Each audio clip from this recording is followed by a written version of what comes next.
We have made this the greatest country in Le the Canada world. est l'un des plus And now- grands pays du monde. L'un des plus grands. Et maintenant, And now our neighbors want to take us. nos voisins veulent nous annexer. No way.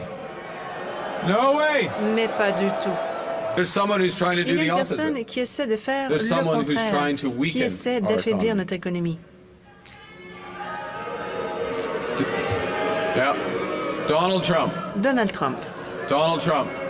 And Donald Trump, as we Donald know, Trump, has comme put, nous le savons, as the Prime Minister just said, et le Premier ministre a unjustified souligné, a mis de tariffs l'avant on des what we tarifs build, on what injustifiés we sur tout ce que sell, nous on construisons, how we vendons make a et living. comment nous gagnons nos vies. He's attacking Il s'est attaqué Canadian aux families, travailleurs, workers aux and familles et aux businesses, entreprises and we canadiennes. cannot let him Et on ne peut succeed. pas le laisser faire. And we won't.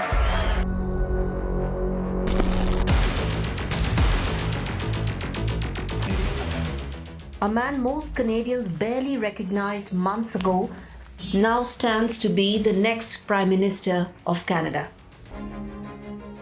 Mark Carney, a former central banker, is expected to take over the leadership of the Liberal Party, succeeding Justin Trudeau, who announced his resignation earlier this year. Carney will have just months to rebuild his party for a national election and protect Canada from Donald Trump's tariff threats and even annexation.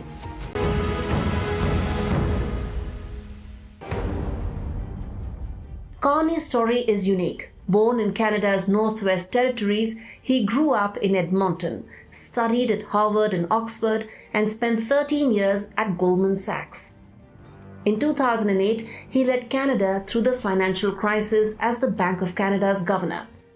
In 2013, he became the first non-British citizen to lead the Bank of England, steering the UK through Brexit. But Carney has never been a career politician. His rise began in 2021 when he aligned with the Liberal Party. By late 2023, Trudeau's popularity was plummeting. When Carney was offered the finance minister post in December, he declined. The move triggered internal turmoil, ultimately forcing Trudeau to step down. Carney now presents himself as a financial expert, not a typical politician.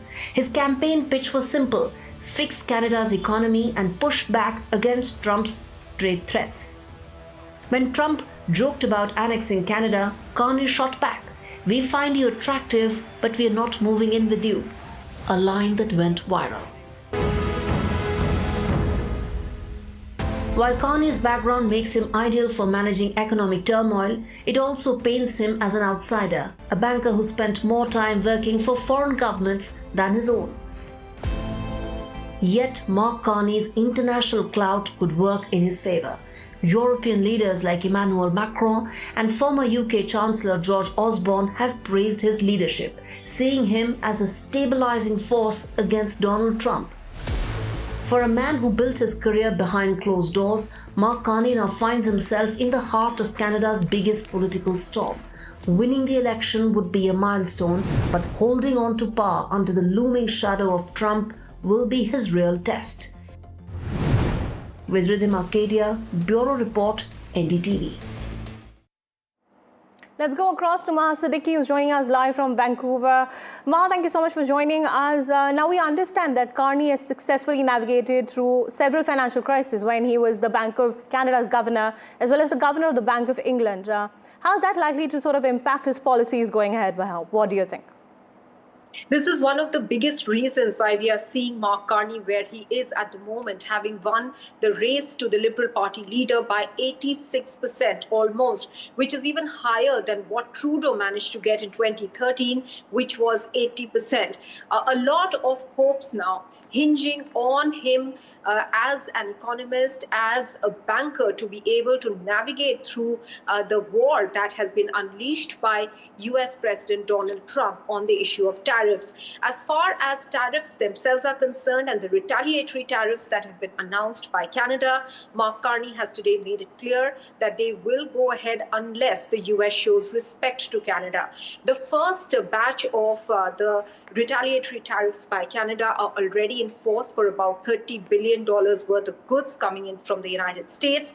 Another $125 billion worth of goods, the retaliatory tariffs on those have been kept on hold till the 2nd of April, when Donald Trump has said that the rest of the equal retaliatory tariffs, as he's calling, globally will go out and be announced by the White House. So at the moment, this is the current situation with tariffs. On the domestic policy front, Mark Carney has been attacked on issues like the carbon tax, and he has indicated that he will or he might pull that back, though it is very important in the fight on climate action that is against climate change. Right, However, since it's unpopular, he's unlikely to take that back. Priyanka. All right, Maha, thank you so much for getting us those details.